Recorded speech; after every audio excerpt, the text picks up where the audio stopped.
नमस्कार दर्शक बंधु आज सकाळर 3टी बड़ खबर आसी तेबे खबर गुड़िक कौन रही तो भिडियो रे आग को निश्चय जानिबा किंतु ता पूर्वर भिडियो को गोटे लाइक और चैनल को सब्सक्राइब करनियंतु। खबर नंबर 1 मोहन सरकार बड़ भेटी एही तारीख हिताधिकारी को मिलिबो वर्धित भत्ता राशि। स्वाधीनता दिवस पूर्व राज्यवासी को मोहन सरकार बड़ भेटी देबाकू जाउछंती। भाजपा निर्वाचन समय रे भत्ता बढ़िबा नै जेउ प्रतिश्रुति देइथिला ता एबे कार्यकारी करा जिवो बोली मुख्यमंत्री कहिसंती। चलित वर्ष बजेट रे एथिपाई व्यय बराद भी होईछि। मुख्यमंत्री बजेट रे घोषणा करथिले जे 60 वर्ष रु अधिक समस्त को 3000 टंका एवं 80 वर्ष रु अधिक वयस्क को 3500 टंका भत्ता मिलिबो। तबे अगस्त 15 तारिख रे नुआ हिताधिकारी को एही वर्धित भत्ता राशि मिली पारे बोली कुआ जाउछि।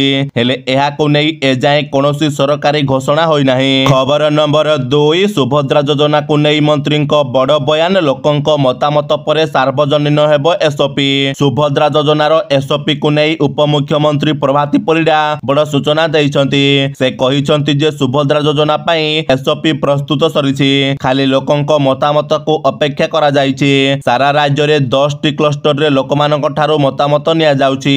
लोकमाने जहा मतामत देबे सही हिसाब रे संशोधन करा जिवो बोली उपमुख्यमंत्री कहिछंती। 14 तारिख सुधा जिलापाल मानक ठारू फीडबैक रिपोर्ट आसीबो।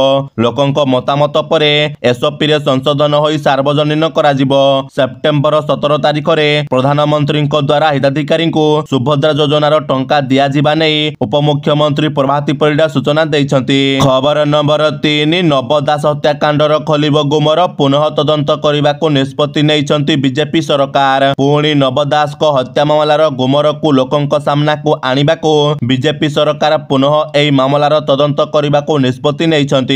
ए नै आईन मंत्री पृथ्वीराज हरिचंदन जातीय गणमाध्यम संस्था टाइम्स ऑफ इंडिया को दैथिबा एक साक्षात्कार रे कहिसंती। गत 2023 जनवरी 29 तारिख रे बीजेडी सरकार रे कैबिनेट मंत्री थिबा नव दास को दिन द्विपहरे एएसआई गोपाल दास गुली करी हत्या करिथिला। परे एही मामला रे मुख्य अभियुक्त कुहा जाउथिबा गोविंद साहू जेल रे आत्महत्या करिथिला। एसबु मामलार गुमर पुणी खोलिबा नै आईन मंत्री बड़ बयान परे राज्य राजनीति रे एबे उष्मता देखिबा को मिलिछि।